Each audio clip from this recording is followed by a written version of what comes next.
오늘도 어김없이 밤이 깊어졌습니다. 아마 지금 이 영상을 보고 계신 분들 중에는 하루가 끝났는데도 뭔가 찜찜한 기분이 드시는 분들이 꽤 계실 것 같습니다. 분명히 바쁘게 살았는데 딱히 뭘 했는지는 잘 모르겠고 뭔가 해야 할 것 같은데 몸은 무겁고 그렇다고 쉬자니 또 불안하고 그 묘한 감각 혹시 낯설지 않으시죠? 저도 한때 그랬습니다. 책상 앞에 앉아 있는데 정작 집중은 안 되고 스마트폰을 내려놓으려 해도 손이 먼저 집어들고 방 안에 있는데 왜인지 마음은 붕 떠 있는 느낌. 그게 제 의지 문제인 줄만 알았습니다. 게으른 탓, 나약한 탓이라고 스스로를 탓하면서 하루하루를 보냈습니다. 그런데 어느 날 뇌과학 관련 논문 하나를 읽다가 멈칫했습니다. 그건 제 의지 문제가 아니었습니다. 정확히 말하면 뇌가 너무 많은 것을 동시에 처리하느라 지쳐버린 상태였던 겁니다. 오늘은 그 이야기를 해보려 합니다. 많은 분들이 이 질문을 가슴속 어딘가에 품고 계실 거라고 생각합니다. 노력이 부족한 것도 아니고 시간이 없는 것도 아닌데 하루를 마치고 나면 왜 이렇게 텅 빈 기분인지. 특히 요즘 같은 시대에는 더욱 그렇습니다. 스마트폰 알림은 하루 종일 울리고 SNS를 열면 끝도 없이 콘텐츠가 쏟아지고 해야 할 일은 줄어들 기미조차 보이지 않습니다. 우리는 지금 역사상 가장 많은 정보를 소비하며 살고 있는 세대입니다. 그런데 이 놀라운 사실 알고 계셨나요? 우리 뇌가 하루에 처리할 수 있는 정보의 양에는 한계가 있다는 것을요. 뇌과학자들은 이걸 인지부하, 커그니티브 로드라고 부릅니다. 우리 뇌의 작업기업, 특히 전전두엽이 감당할 수 있는 정보의 용량은 생각보다 훨씬 좁습니다. 문제는 이 공간이 꽉 차버리면 우리가 정작 중요한 것에 집중하고 싶어도 뇌가 이미 과부하 상태라 제대로 작동하지 않는다는 겁니다. 마치 수십 개의 앱을 동시에 켜놓은 스마트폰처럼 겉으로는 돌아가는 것 같아도 정작 하나하나가 느리고 버벅이는 것처럼요. 학교에서도 부모님도 심지어 자기계발서에서도 우리는 늘 이런 말을 들어왔습니다. 더 열심히 해라. 의지를 강하게 가져라. 집중력을 키워라. 하지만 정작 집중력이 무너지는 근본적인 이유, 즉 우리를 둘러싼 환경과 자극이 뇌에 어떤 영향을 미치는지에 대해서는 아무도 제대로 설명해주지 않았습니다. 오늘 이 자리에서 저는 그 이야기를 해드리고 싶습니다. 심리학과 뇌과학이라고 하면 어렵게 느껴지실 수 있습니다. 저도 전문가가 아닙니다. 그냥 이 분야가 너무 좋아서 틈날 때마다 책을 읽고 논문을 찾아보고 그걸 일상의 언어로 정리해보는 사람입니다. 그래서 오늘도 최대한 쉽게 그리고 진짜 우리 삶에 와닿는 방식으로 풀어드리려 합니다. 미니멀리즘이라고 하면 보통 방을 깔끔하게 정리하거나 물건을 줄이는 라이프 스타일 정도로 떠올리시는 분이 많을 겁니다. 물론 그것도 맞습니다. 하지만 오늘 저는 훨씬 더 근본적인 의미의 미니멀리즘 이야기를 드리려 합니다. 바로 뇌를 위한 미니멀리즘입니다. 우리 주변에 넘쳐나는 시각적 자극, 끊임없이 내려야 하는 크고 작은 결정들, 하나의 일에서 다른 일로 쉴 새 없이 옮겨가는 주의력, 이 세 가지가 우리 뇌를 얼마나 소진시키고 있는지를 오늘 뇌과학적으로 하나하나 짚어보겠습니다. 그리고 그 끝에서 정말 작고 간단하지만 실제로 효과가 있는 실천법도 함께 나눠드릴 예정입니다. 오늘 이 영상이 끝날 즈음에는 아마 이런 생각이 드실 거라고 감히 말씀드립니다. 아, 내가 게으른 게 아니었구나. 뇌가 너무 힘들었던 거구나. 그 작은 이해 하나가 어쩌면 오늘 밤 여러분의 마음을 조금 더 가볍게 만들어줄지도 모릅니다. 그러면 지금부터 시작해보겠습니다. 자, 이제 본격적인 이야기로 들어가 보겠습니다. 오늘 제가 말씀드릴 내용은 세 가지 뇌과학 이론입니다. 어렵게 들리실 수도 있지만 걱정하지 마세요. 하나하나 풀어가다 보면 아, 이게 나 얘기잖아 라는 순간이 분명히 오실 겁니다. 그리고 그 순간 지금까지 막연하게 느껴왔던 피로감과 무기력함의 정체가 훨씬 또렷하게 보이기 시작할 겁니다. 첫 번째는 시각적 과부하, 두 번째는 결정피로, 세 번째는 주의 잔류입니다. 이 세 가지는 서로 따로 작동하는 게 아닙니다. 마치 도미노처럼 하나가 무너지면 나머지도 연달아 흔들리는 구조입니다. 그래서 오늘 이 세 가지를 함께 이해하고 나면 우리 일상이 왜 이렇게 자주 무너지는지가 비로소 하나의 그림으로 보이게 됩니다. 첫 번째 이야기는 프린스턴 대학교 신경과학 연구소에서 나온 연구에서 시작합니다. 이 연구팀은 사람들이 어지러운 환경과 정돈된 환경에서 각각 같은 과제를 수행할 때 뇌가 어떻게 반응하는지를 관찰했습니다. 결과는 꽤 충격적이었습니다. 주변 환경이 어수선할수록 뇌의 시각 피질은 불필요한 자극을 억제하는데 훨씬 많은 에너지를 소모하고 있었고 그 결과 실제 작업에 쓸 수 있는 집중력은 눈에 띄게 줄어들었습니다. 쉽게 말하면 이렇습니다. 우리 눈이 어떤 장면을 바라볼 때 뇌는 그 안에서 지금 중요한 것과 덜 중요한 것을 끊임없이 분류하고 있습니다. 책상 위에 책만 있을 때는 이 작업이 간단합니다. 하지만 그 위에 과자 봉지, 다 읽은 잡지, 충전 케이블, 어디서 받았는지 모를 영수증들이 쌓여 있다면 어떨까요? 뇌는 그것들 하나하나를 처리하면서 저건 지금 필요한가? 저건 치워야 하나? 하는 판단을 무의식 수준에서 쉬지 않고 반복합니다. 우리는 그것을 느끼지 못합니다. 의식적으로는 그냥 집중하면 되지 라고 생각하면서 책을 펼칩니다. 하지만 뇌 안에서는 이미 보이지 않는 전쟁이 벌어지고 있는 겁니다. 연구자들은 이 현상을 신경 경쟁, 뉴럴 컴퍼티션이라고 부릅니다. 시각 피질 안에서 여러 자극들이 동시에 처리, 우선권을 두고 경쟁하는 상태입니다. 그리고 이 경쟁이 치열할수록 정작 우리가 집중해야 할 대상에 할당되는 뇌의 자원은 줄어들 수밖에 없습니다. 스마트폰으로 비유하면 더 와닿으실 겁니다. 사진 앱, 음악 앱, 지도 앱, 카카오톡, 유튜브가 모두 백그라운드에서 동시에 실행되고 있을 때 지금 쓰려는 앱이 제대로 돌아가나요? 버벅이고 느리고 종종 멈추기도 하죠. 우리 뇌도 마찬가지입니다. 주변의 시각적 자극들은 눈에 보이지 않는 채로 뇌의 처리 용량을 갉아먹고 있습니다. 여기서 중요한 건 이게 의지나 성격과는 전혀 상관없는 이야기라는 겁니다. 집중력이 부족한 게 아닙니다. 뇌가 애초에 불필요한 곳에 에너지를 쏟고 있을 뿐입니다. 그리고 그 원인의 상당 부분은 우리 눈앞에 펼쳐진 환경, 즉 우리가 만들어 놓은 시각적 혼돈에 있습니다. 방 안을 한번 둘러보시겠어요? 지금 눈에 들어오는 것들 중 정말 지금 이 순간 필요한 것은 몇 가지나 되나요? 두 번째 이야기는 사회심리학자 로이 바우마이스터의 연구에서 출발합니다. 바우마이스터는 수십 년간 자기조절, 셀프 레귤레이션을 연구해온 학자입니다. 그는 실험을 통해 놀라운 사실 하나를 발견했습니다. 인간의 의지력은 무한하지 않다는 것입니다. 그것은 오히려 근육과 훨씬 닮아 있습니다. 쓰면 쓸수록 소모되고 일정 수준 이상 써버리면 더 이상 제대로 작동하지 않게 됩니다. 그는 이 현상에 자아고갈, 이고 디플리션이라는 이름을 붙였습니다. 그리고 의지력을 소모시키는 행동 중 가장 강력한 것 중 하나가 바로 결정을 내리는 것이라는 사실도 밝혀졌습니다. 잠깐 생각해 보시겠어요? 우리는 하루에 몇 가지 결정을 내릴까요? 오늘 아침 무엇을 먹을지, 어떤 옷을 입을지, 어떤 경로로 출근할지, 점심 메뉴는 뭐로 할지, 이 메시지에 어떻게 답장할지, 오늘 저녁은 운동을 할지 말지. 연구에 따르면 우리는 하루 평균 약 35천 가지의 크고 작은 결정을 내린다고 합니다. 대부분은 인식조차 못하는 수준의 아주 사소한 결정들이지만 뇌 입장에서는 그 하나하나가 모두 처리 비용을 요구합니다. 문제는 이 결정들이 하루 종일 고르게 분산되지 않는다는 겁니다. 아침부터 이미 수십 가지 선택을 마친 상태로 오후가 되면 뇌는 서서히 지쳐가기 시작합니다. 그리고 그 상태에서 우리가 정말 중요한 결정을 내려야 할 순간이 찾아옵니다. 오늘 꼭 해야 하는 공부, 미뤄왔던 업무, 마감이 다가온 일들. 바로 그 순간 뇌는 이미 방전 직전입니다. 이것은 단순히 게으름이나 나태함의 문제가 아닙니다. 심리학에서는 이 상태를 결정 피로, decision fatigue라고 부릅니다. 그리고 결정 피로에 빠진 뇌가 내리는 선택은 대부분 두 가지 중 하나입니다. 충동적인 선택, 아니면 아예 결정을 회피하는 것. 밤늦게 갑자기 군것질이 당기거나 해야 할 일을 앞에 두고 유튜브를 켜는 행동.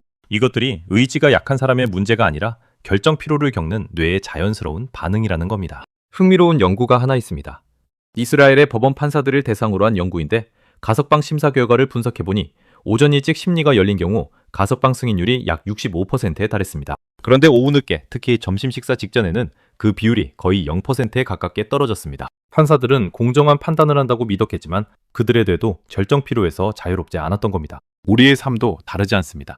아침에는 의지 충만했던 계획들이 저녁이 되면 흐지부지 사라지는 이유. 오전에는 잘 지켜지던 다이어트 식단이 밤이 되면 무너지는 이유. 이제 조금 이해가 되시나요? 당신이 약해서가 아니라 뇌가 이미 하루치 결정을 다 써버린 겁니다. 그렇다면 어떻게 해야 할까요? 결정의 수 자체를 줄이는 것입니다. 매일 반복되는 사소한 선택들을 가능한 한 자동화하고 미리 정해두는 것. 이것이 바로 성공한 사람들 상당수가 공통적으로 가지고 있는 습관의 비밀입니다. 스티브 잡스가 매일 같은 검은 터틀넥을 입었던 것, 버락 오바마가 파란색 혹은 회색 정장만 입었다고 밝힌 것. 이것은 패션 감각의 문제가 아니었습니다. 그들은 하루 중 가장 중요한 결정들을 위해 불필요한 선택에 쓰이는 에너지를 최소화하고 있었던 겁니다. 세 번째이자 마지막 이야기는 어쩌면 세 가지 중에서 가장 현실적으로 와닿는 내용일 수 있습니다. 미국 미네소타 대학교 경영대학원 교수인 소피 르루아는 우리가 멀티태스킹을 할 때 혹은 한 가지 일에서 다른 일로 주의를 전환할 때 뇌 안에서 무슨 일이 벌어지는지를 연구했습니다. 그리고 그녀가 발견한 현상에 주의 잔류, attention residue라는 이름을 붙였습니다. 주의 잔류란 무엇이냐고요? 우리가 어떤 일을 하다가 다른 일로 넘어갈 때 이전 일에 대한 생각이 뇌 안에 잔상처럼 남아 새로운 일의 집중도를 방해하는 현상입니다. 문제는 이 잔상이 우리가 느끼는 것보다 훨씬 오래 그리고 강하게 지속된다는 겁니다. 누르아 교수의 연구에 따르면 한 작업에서 다른 작업으로 전환한 후 온전한 집중 상태를 회복하는데 평균 약 23분이 걸립니다. 23분. 한번 실감해 보시겠어요? 공부를 하다가 카카오톡 메시지 하나를 확인하고 다시 책으로 돌아옵니다. 그 순간부터 23분 동안 우리 뇌는 아까 그 대화를 여전히 붙들고 있습니다. 그 메시지에 어떻게 답해야 하지? 아까 그 말은 무슨 의미였을까? 의식적으로는 이미 책을 보고 있지만 뇌의 일부는 여전히 그 대화방 안에 머물러 있는 겁니다. 그리고 사실 우리 중 많은 분들은 23분이 채 지나기도 전에 또 다른 전환을 합니다. 음악을 바꾸고 알림이 뜨고 잠깐 다른 탭을 열어보고, 그렇게 되면 뇌는 결코 완전한 집중 상태에 도달하지 못합니다. 마치 물이 끓기 직전에 계속 불을 끄는 것처럼요. 끓기 직전까지 가다가 식고, 다시 데우고, 또 식고. 에너지는 계속 소모되는데 정작 물은 한 번도 끓지 않는 상태. 더 놀라운 사실이 있습니다.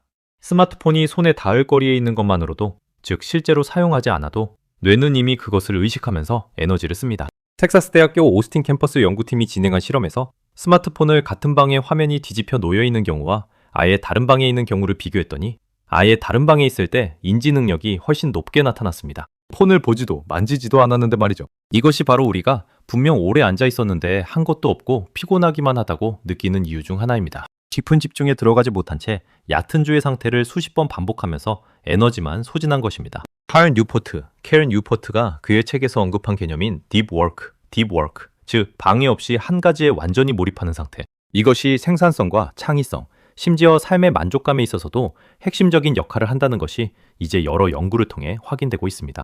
그리고 주의 잔류는 바로 그 상태로 들어가는 문을 닫아버립니다. 자, 이제 세 가지 이야기를 하나로 엮어보겠습니다. 어수선한 환경 속에서 하루를 시작합니다. 뇌는 아침부터 시각적 자극들을 처리하느라 이미 에너지를 씁니다. 그 상태에서 이것저것 크고 작은 선택들을 하다 보면 점심 무렵에는 결정 피로가 쌓이기 시작합니다. 그리고 그 와중에 스마트폰 알림이 울릴 때마다 주의는 분산되고 뇌는 잔상을 처리하느라 또 에너지를 씁니다. 저녁이 되어 정작 중요한 일을 하려 할 때 뇌는 이미 방전 상태입니다. 그래서 유튜브를 켜고 스마트폰을 들고 뭔가 자극적인 것을 찾게 됩니다. 그것은 게으름이 아니라 지쳐버린 뇌가 선택하는 가장 쉬운 탈출구입니다. 그리고 그 다음날 아침, 이 사이클은 다시 시작됩니다. 이 악순환의 고리를 끊는 방법, 그것이 바로 오늘 제가 말씀드리고 싶은 뇌를 위한 미니멀리즘의 핵심입니다. 우리 주변의 자극을 줄이고 불필요한 선택지를 걷어내고 주의가 흩어지는 습관을 하나씩 바꿔가는 것. 거창하게 들릴 수 있지만 시작은 정말 작고 간단한 것들에서 출발합니다. 그 이야기는 바로당 결론 파트에서 이어가겠습니다. 여기까지 오셨군요. 도입부에서 시작해서 세 가지 뇌과학 이야기를 함께 따라오신 여러분께 먼저 진심으로 감사하다는 말씀을 드리고 싶습니다. 사실 이런 내용을 처음 접하면 마음 한켠이 좀 무거워질 수도 있습니다. 그러면 나는 지금까지 잘못 살아온 건가? 이걸 다 바꿔야 한다는 건가? 하는 생각이 드실 수도 있거든요. 그런데 저는 오늘 그 이야기를 하러 온 게 아닙니다. 오히려 반대입니다. 오늘 이 내용을 듣고 나서 제가 여러분께 드리고 싶은 첫 번째 말은 이겁니다. 당신은 잘못한 게 없습니다. 시각적으로 복잡한 환경 속에서 집중하려 애쓴 것도, 하루 종일 수많은 선택을 하면서도 버텨온 것도, 스마트폰을 내려놓으려 했지만 번번이 실패한 것도, 그 모든 것은 의지가 부족해서도 성격이 나약해서도 아닙니다. 그냥 뇌가 감당하기 어려운 환경 속에서 최선을 다하고 있었던 겁니다. 우리 뇌는 애초에 그렇게 설계되어 있으니까요. 이걸 이해하는 것 자체가 사실 굉장히 중요합니다. 심리학에서는 이걸 자기자비, self-compassion이라고 부릅니다. 크리스틴 네프 교수가 수십 년간 연구해온 개념인데요. 자기 자신에게 너그러울 줄 아는 사람이 그렇지 않은 사람보다 오히려 더 빠르게 회복하고 더 꾸준히 변화를 이어간다는 사실이 반복적으로 확인되고 있습니다. 스스로를 채찍질하는 것이 동기부여가 된다고 생각하시는 분들도 계시겠지만 뇌과학적으로 보면 자기 비판은 오히려 스트레스 호르몬인 코르티솔을 높이고 전전두엽의 기능을 떨어뜨립니다. 즉 자신을 탓할수록 더 집중하기 어려워지는 아이러니가 생기는 겁니다. 그러니까 오늘 결론의 첫 번째 메시지는 이겁니다. 지금 이 순간 스스로를 조금 용서해 주십시오. 그게 변화의 출발점입니다. 거창한 계획은 필요 없습니다. 오히려 거창할수록 오래가지 못합니다. 뇌는 낯선 것을 위협으로 인식하고 저항하도록 설계되어 있거든요. 그래서 변화는 작을수록 구체적일수록 오래 지속됩니다. 오늘 제가 말씀드릴 실천법은 딱 세 가지입니다. 그리고 이 세 가지는 각각 오늘 본론에서 이야기한 세 가지 뇌과학 이론에 정확히 대응합니다. 오늘 공부를 시작하기 전 혹은 퇴근 후 자리에 앉기 전에 딱 한 가지만 해보십시오. 지금 당장 공부나 일과 관계없는 물건 3개를 골라서 서랍에 넣거나 다른 곳으로 치우는 겁니다. 3개만요. 전체를 다 정리하려 하지 않아도 됩니다. 이게 너무 간단해서 효과가 있을까 싶으실 수 있습니다. 그런데 앞서 말씀드린 프린스턴 연구를 기억하시나요? 시각적 자극이 줄어드는 것만으로도 뇌의 신경 경쟁이 완화되고 전전두엽이 본래의 집중 기능을 회복하기 시작합니다. 완벽하게 정돈된 환경이 필요한 게 아닙니다. 단 3개의 물건을 치우는 것만으로도 뇌는 지금 중요한 건 이것이라는 신호를 받기 시작합니다. 처음엔 억지로 해야 할 수도 있습니다. 하지만 며칠만 반복하다 보면 자리에 앉기 전에 자연스럽게 주변을 한번 훑게 됩니다. 그게 습관이 되는 순간 집중의 질이 달라지기 시작합니다. 오늘 저녁 잠들기 전에 내일 아침을 위해 3가지만 미리 결정해 두십시오. 내일 아침 무엇을 먹을지, 무슨 옷을 입을지, 그리고 오늘 가장 먼저 해야 할 일이 무엇인지, 이 세 가지만 전날 밤에 정해두면 아침에 뇌가 결정 필요 없이 하루를 시작할 수 있습니다. 바우마이스터의 연구에서 밝혀진 것처럼 의지력은 아침에 가장 충만합니다. 그 황금 같은 아침의 의지력을 오늘 뭐 먹지에 쓰는 건 너무 아깝습니다. 그 에너지를 오늘 가장 중요한 일, 가장 어려운 결정, 가장 깊은 집중이 필요한 작업을 위해 아껴두십시오. 처음에는 이게 별것 아닌 것처럼 느껴지실 수 있습니다. 하지만 2주만 실천해보시면 알게 됩니다. 마침이 달라지면 하루 전체가 달라진다는 것을요. 저도 이 습관 하나를 들이고 나서 오전 시간의 집중력이 눈에 띄게 달라지는 경험을 했습니다. 세 번째는 어쩌면 가장 어렵게 느껴지실 수도 있습니다. 하지만 가장 효과가 즉각적인 방법이기도 합니다. 공부를 하거나 집중이 필요한 작업을 시작할 때 스마트폰을 화면이 보이지 않게 뒤집어 두는 것만으로는 부족합니다. 앞서 텍사스 대학교 연구에서 말씀드린 것처럼 같은 방 안에 있는 것만으로도 뇌는 이미 그것을 의식하기 때문입니다. 가능하다면 다른 방에 혹은 가방 안에 넣어두십시오. 30분에서 1시간만 그렇게 해보십시오. 처음에는 불안하실 겁니다. 중요한 연락이 오면 어떡하지? 뭔가 놓치는 게 있지 않을까? 이 불안감 자체가 사실 우리가 얼마나 스마트폰의 주의를 빼앗기고 있었는지를 보여주는 증거이기도 합니다.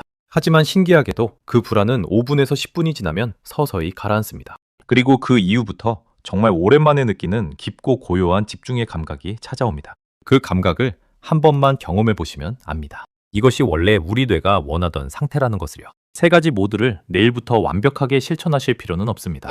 하나만 골라서 시작하셔도 충분합니다. 심리학자 BJ 포그의 연구에 따르면 행동 변화는 동기부여의 크기보다 행동의 크기를 줄이는 것에 훨씬 더 크게 달려 있습니다. 즉, 작게 시작할수록 오래 갑니다. 그리고 한 가지 더 말씀드리고 싶은 것이 있습니다.